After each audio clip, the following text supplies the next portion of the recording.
Hello student, today I am again here to teach you organic chemistry. I am Dr. Reena Kumari, Assistant Professor, Mirza Ghalib College, Gaya. I will teach you organic chemistry BSc Part 3rd, Paper 7A. Means in this topic I will teach you hyperconjugation. Okay, previous lecture I have explained hyperconjugation. Again I am going to explain it.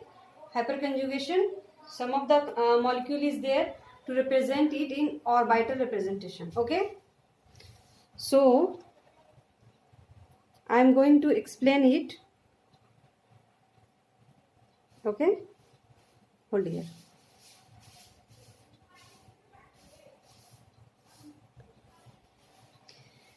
So पहले तो देखेंगे hyper conjugation कहाँ कहाँ अकर करता है, कहाँ hyper conjugation होता है.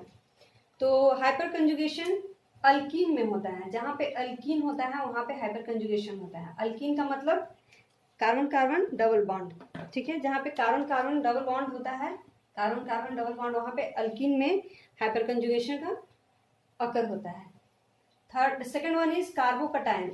Carbocation carbon having plus charge, वहाँ पे हाइपर कंजुगेशन होता है. और तीसरा है carbon free radical. Carbon free radical में भी हाइपर कंजुगेशन इफेक्ट काम करता है, ठीक है. तो ये तीन चीज जान गए कि कहाँ पे हाइपर कंजुगेशन इफेक्ट काम करता है. Now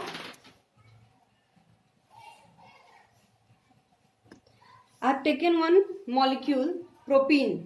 See the structure of propene. C single bond C, double bond C, CH2. This is propene, ठीक है.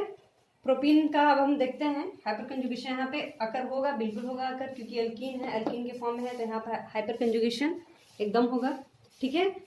तो यहाँ पे देखिए डबल बॉन्ड इस कार्बन पे शिफ्ट होगा. ध्यान से देखिएगा, ये डबल बॉन्ड इस कार्बन पे शिफ्ट हो रहा है. शिफ्ट होने के कारण ये पाई इलेक्ट्रॉन इस कार्बन पे शिफ्ट हो जाएगा. पाई इलेक्ट्रॉन शिफ्ट होने के कारण देखिए यही स्ट्रक्चर यहाँ ड्रॉ किया हुआ है. इस कार्बन पे माइनस चार्ज हो जाएगा और ये पाई इलेक्ट्रॉन शिफ्ट होकर के इस कार्बन पे माइनस चार्ज के रूप में आ जाएगा, ठीक है. अब यहाँ पे सिंगल बॉन्ड हो गया, सिंगल बॉन्ड हो गया, ठीक है. यहाँ पे सिग्मा बॉन्ड है. ये तीनों हाइड्रोजन इस कार्बन के साथ सिग्मा बॉन्ड के साथ अटैच है, ठीक है. एक चीज और हम बताना चाहते हैं कि हाइपर कंजुगेशन वही होगा जहां पे अल्फा कार्बन होगा, और अल्फा कार्बन के साथ अल्फा हाइड्रोजन होना बहुत जरूरी है, तभी वहां पे हाइपर कंजुगेशन इफेक्ट शो करेगा. कभी कभी ऐसा होता है कि अल्फा कार्बन किसी मॉलिक्यूल में मौजूद होता है लेकिन अल्फा हाइड्रोजन हमको नहीं मिलता है, तो वहां पे हाइपर कंजुगेशन इफेक्ट नहीं काम करेगा. इसीलिए हाइपर कंजुगेशन होने के लिए अल्फा कार्बन के साथ अटैच होना चाहिए अल्फा हाइड्रोजन अटैच होना चाहिए. अब अल्फा हाइड्रोजन अल्फा कार्बन किसको कहेंगे? अल्कीन कार्बन के साथ जो कार्बन डायरेक्ट अटैच होता है. देखिए ये कार्बन, ये अल्कीन कार्बन है, तो ये अल्कीन कार्बन है, ठीक है. इसके साथ डायरेक्ट कार्बन कौन सा अटैच है? ये कार्बन अटैच है, तो ये अल्फा कार्बन हो गया. This carbon is alpha carbon.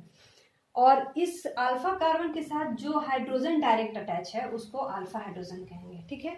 तो जहां पे अल्फा हाइड्रोजन होगा वहीं पे हाइपर कंजुगेशन इफेक्ट काम करेगा. कभी कभी ऐसा होता है कि अल्फा कार्बन होने के बावजूद यहाँ पे अगर CH3 होता तो यहाँ पे काम नहीं करता, क्योंकि कार्बन के साथ कार्बन ही मिलता, तो वो काम नहीं करता. कार्बन के साथ अल्फा हाइड्रोजन होना चाहिए. तो ये पहला बहुत ही इंपॉर्टेंट, जो कि हाइपर कंजुगेशन होने का सबसे मेन रीजन है कि अल्फा हाइड्रोजन होना ही चाहिए, तभी ये हाइपर कंजुगेशन काम करेगा. यहाँ पे अल्फा हाइड्रोजन है तो यहाँ पे हाइपर कंजुगेशन काम करेगा, ठीक है.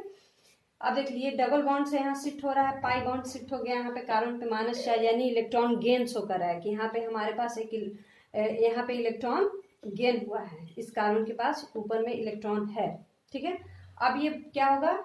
ये सिंगल बॉन्ड हो जाए, ये सिंगल बॉन्ड टूट जाएगा, ये टूट गया, यहाँ पे सिंगल बॉन्ड हो गया. अब इस हाइड्रोजन को लीजिए जो कि सिग्मा बॉन्ड के साथ बॉन्डेड है, सिंगल बॉन्ड के साथ कार्बन हाइड्रोजन सिंगल बॉन्ड. ये बॉन्ड टूटेगा, ये बॉन्ड टूट करके ये पूरा, इसको देखिए, एक हाइड्रोजन का इलेक्ट्रॉन एक कार्बन का इलेक्ट्रॉन, ये पूरा उठ करके ऐसे हो जाएगा. ये लाइक दिस, ऐसे हॉरिजॉन्टल ऐसे हो जाएगा. ऐसे करके ऐसा हो जाएगा, तो यहाँ पे डबल बॉन्ड का फॉर्मेशन कर देगा। देखिए कार्बन और कार्बन के बीच में डबल बॉन्ड का फॉर्मेशन किया, तो यहाँ पे बॉन्ड टूट जाएगा। इस हाइड्रोजन और इस कार्बन के बीच में बॉन्ड जीरो हो गया, नो बॉन्ड हो गया। तो यहाँ पे क्या हो जाएगा, हाइड्रोजन के पास एक इलेक्ट्रॉन और एक प्रोटॉन मौजूद होता है। तो जो इलेक्ट्रॉन हाइड्रोजन के पास मौजूद था वो तो अपना इलेक्ट्रॉन दे दिया कार्बन को, तो अब इसके पास क्या बचा, एक प्रोटॉन बचा। तो हम प्रोटॉन को इस तरह से रिप्रेजेंट करते हैं, हाइड्रोजन प्लस, यानी इसके पास कोई इलेक्ट्रॉन नहीं है, इसके पास सिर्फ एक प्रोटॉन है। यहाँ पे देखिए बॉन्ड जो है वो खत्म हो गया। तो हाइपर कंजुगेशन को नो बॉन्ड रेजोनेंस भी कहते हैं। इसको नो बॉन्ड रेजोनेंस यानी कोई भी बॉन्ड नहीं है, यहाँ पे देखिए कोई बॉन्ड नहीं है, तो ये नो बॉन्ड रेजोनेंस भी कहलाता है हाइपर कंजुगेशन। ठीक है, ये स्ट्रक्चर को तो आप समझ गए। अब इसी स्ट्रक्चर को हमको ऑर्बिटल के फॉर्म में रिप्रेजेंट करना है, orbital representation of hyper conjugation effect. इसको हम ऑर्बिटल के फॉर्म में हम रिप्रेजेंट करते हैं। ठीक है, अब देखिए एक carbon, single bond, double bond, carbon carbon carbon carbon. ठीक है, यहाँ पे अब देखिए ये 3 हाइड्रोजन इसके साथ लगा हुआ है, तो ये 1 हाइड्रोजन, 2 हाइड्रोजन, 3 हाइड्रोजन। कार्बन के पास 4 इलेक्ट्रॉन होते हैं ऑटोनोमस शेल में, तो कार्बन का अपना इलेक्ट्रॉन हो गया 1 2 3 4। ठीक है, कार्बन का इलेक्ट्रॉन 1 2 3 4, स्टार से जो है वो कार्बन का इलेक्ट्रॉन है। हाइड्रोजन का इलेक्ट्रॉन एक, इस हाइड्रोजन का ये इलेक्ट्रॉन, ये इस हाइड्रोजन का इलेक्ट्रॉन, ये इस हाइड्रोजन का इलेक्ट्रॉन। तो इसको हम ऑर्बिटल में रिप्रेजेंट कर रहे हैं। तो यहाँ पे शेयरिंग होगा, हाइड्रोजन शेयर कर लेगा H2 डुअर, अपना डुएट पूरा कर लेगा, तो ये स्टेबल होकर के सिंगल बॉन्ड का फॉर्मेशन कर लेगा। देखिए यहाँ पे सिंगल बॉन्ड का फॉर्मेशन किया ना, इसी को हम यहाँ पे रिप्रेजेंट कर रहे हैं। ठीक है, यहाँ पे सिंगल बॉन्ड का फॉर्मेशन कर लिया, अपना डुएट पूरा कर लेगा, ये भी अपना डुएट पूरा कर करके सिंगल बॉन्ड का फॉर्मेशन कर लेगा यहाँ पे अल्फ। ठीक है, अगला कार्बन को चाहिए 8 इलेक्ट्रॉन, तो ये 1 2 3 4 5 6 7 8, ये भी अपना डुएट पूरा कर लेता है। ठीक है, अब देखिए इसको ये यहाँ पे सिंगल बॉन्ड का फॉर्मेशन करेगा, यहाँ पे सिंगल बॉन्ड का फॉर्मेशन कर रहे हैं, यहाँ पे सिंगल बॉन्ड, यहाँ पे सिंगल बॉन्ड, यहाँ पे सिंगल बॉन्ड। ठीक है, अब इस डबल बॉन्ड कार्बन के पास आ जाइए, C C C double bond C, C double bond C, इसके साथ हाइड्रोजन अटैच है, हम यहाँ पे हाइड्रोजन दिखा दिए, यहाँ पे 2 हाइड्रोजन अटैच है, यहाँ पे 2 हाइड्रोजन हम दिखा दिए। ठीक है, अब देखिए ये पाई बॉन्ड है, यहाँ पे ये जो पहला बॉन्ड है ये पाई बॉन्ड है, तो यहाँ पे ये पाई बॉन्ड है। अब पाई बॉन्ड का डिस्ट्रीब्यूशन हम दिखाते हैं। ये आपका पाई बॉन्ड यहाँ से आया है और ये सिग्मा बॉन्ड यहाँ है। ठीक है, ये this is sigma bond, sigma, और this is pi, oh sorry this is pi. ठीक है, इसको इस तरह से दिखा रहे हैं, यहाँ है जो वहाँ यहाँ पे दिखा रहे हैं। अब देखिए पाई बॉन्ड है बना हुआ, तो पाई बॉन्ड का क्या होता है कि पाई बॉन्ड हमेशा जो, अब एक बार इधर देख लीजिए, साइड में देख लीजिए एक बार क्या हो रहा है। कार्बन को जब हम 2 और 6, इसका इलेक्ट्रॉनिक कॉन्फ़िगरेशन क्या है 2 और 4। ठीक है, 4 यानी 4 वैलेंस इलेक्ट्रॉन है, लास्ट ऑर्बिट में जो इलेक्ट्रॉन मौजूद होता है जो केमिकल रिएक्शन में पार्टिसिपेट करता है उसको वैलेंस इलेक्ट्रॉन कहते हैं। ठीक है, तो कार्बन का हम एक्साइटेड स्टेट में इलेक्ट्रॉनिक कॉन्फ़िगरेशन किए हैं 2s 2px 2py 2pz। ये किसी भी कार्बन, कार्बन 1 कार्बन 2 कार्बन 3 किसी का भी रिप्रेजेंटेशन है। ये तीनों चारों ऑर्बिटल क्या कहते हैं अनपेयर्ड है। ठीक है, यानी ready to participate in electronic configuration. ठीक है, तो इसमें क्या होता है px py pz, यानी p ऑर्बिटल मौजूद है, तो px तो एक्सियल फॉर्मेशन करता है, एक्सियल बॉन्ड बनाता है।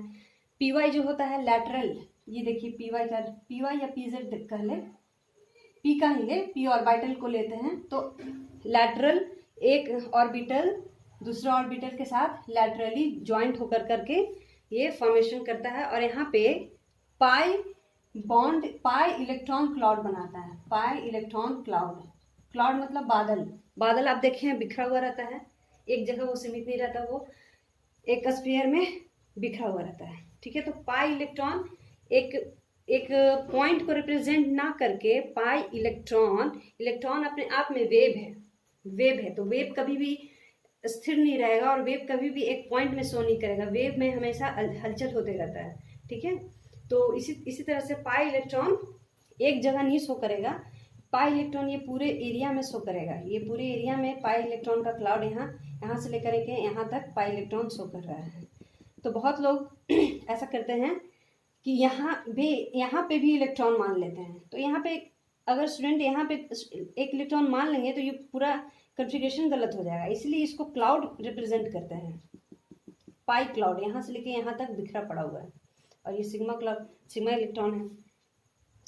ये देखिए ये नूडल प्लेन है, ये जो एरिया होता है, जो खाली एरिया है, ये नूडल प्लेन है। ये एरिया, ये एरिया, ये एरिया, ये एरिया नूडल प्लेन कहलाता है। जहाँ पे इलेक्ट्रॉन के पाने की संभावना 0 होती है, जहाँ पे इलेक्ट्रॉन पाया नहीं जाता है, उसको नूडल प्लेन कहते हैं। और यहाँ पे cloud, electron density, electron cloud उसको कहते हैं जहाँ पे इलेक्ट्रॉन के पाने की संभावना बहुत ज़्यादा होता है। ठीक है, तो ये दोनों फिगर को यहाँ पे देखिएगा इस तरह से, क्योंकि स्पेस कम है तो इसको हम यहाँ पे नहीं दिखा पा रहे हैं। इस तरह से जॉइंट हम नहीं दिखा पा रहे हैं।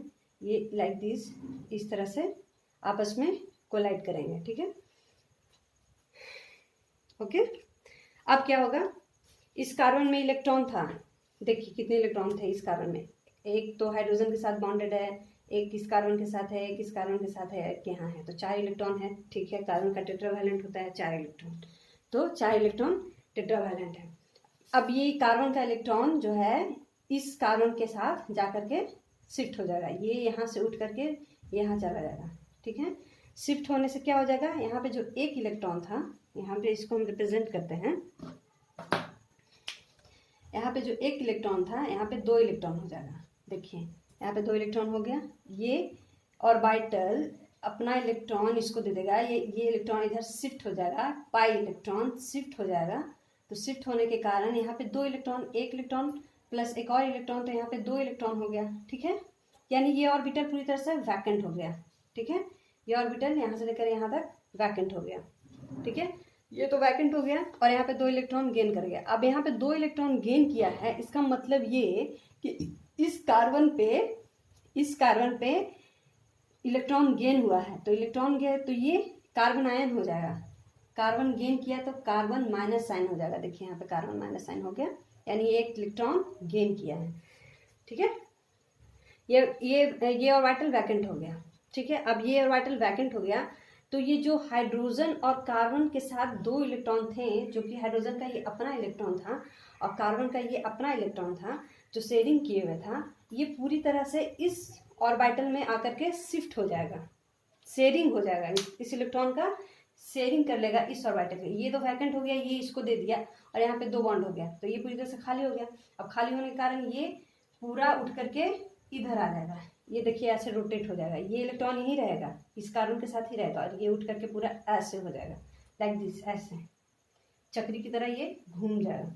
घूम जाने से क्या हो जाएगा, ये ऐसे करके ऐसे हो गया, तो ऐसे होने से यहाँ पे डबल बॉन्ड का फॉर्मेशन हो गया। डबल बॉन्ड मतलब पाई बॉन्ड का फॉर्मेशन हो गया।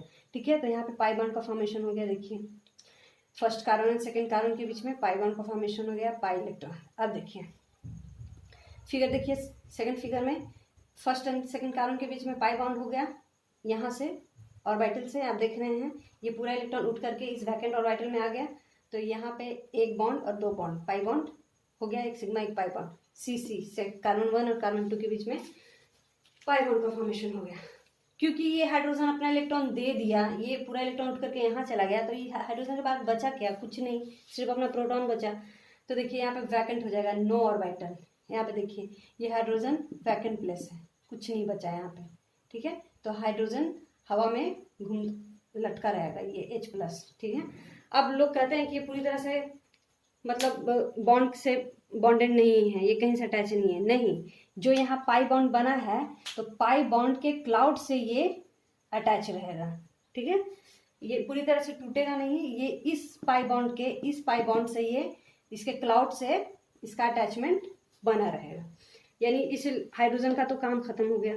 ठीक है, यहाँ पे डबल बॉन्ड का फॉर्मेशन हो गया, यहाँ पे सिंगल बॉन्ड का, यहाँ पे डबल बॉन्ड का फॉर्मेशन हो गया, लाइक दिस। सी यहाँ पे फिगर यहाँ पे देखिए ये H+, नो बॉन्ड, यहाँ पे कोई बॉन्ड नहीं बचा, तो इसलिए इसको नो बॉन्ड रेजोनेंस भी कहते हैं, इसको नो बॉन्ड रेजोनेंस भी कहते हैं।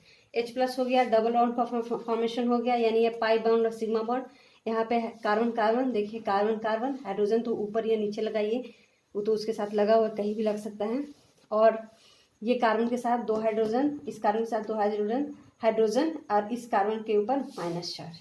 ये हो गया आपका प्रोपीन का orbital representation of hyper conjugation effect, इसी को कहते हैं ऑर्बिटल। सबसे ज्यादा कंफ्यूजन यहीं पे होता है कि जो यहाँ पाई बॉन्ड शिफ्ट हो रहा है, देखिए कार्बन 2 एंड कार्बन 3, कार्बन 2 और कार्बन 3, ये जो पाई बॉन्ड का ट्रांसफर हो रहा है तो लोग समझते हैं कि यहाँ पे 2 इलेक्ट्रॉन है, यहाँ पे एक और यहाँ पे दूसरा इलेक्ट्रॉन। नहीं, इलेक्ट्रॉन तो एक ही है, पाई बॉन्ड का है, इलेक्ट्रॉन एक ही है।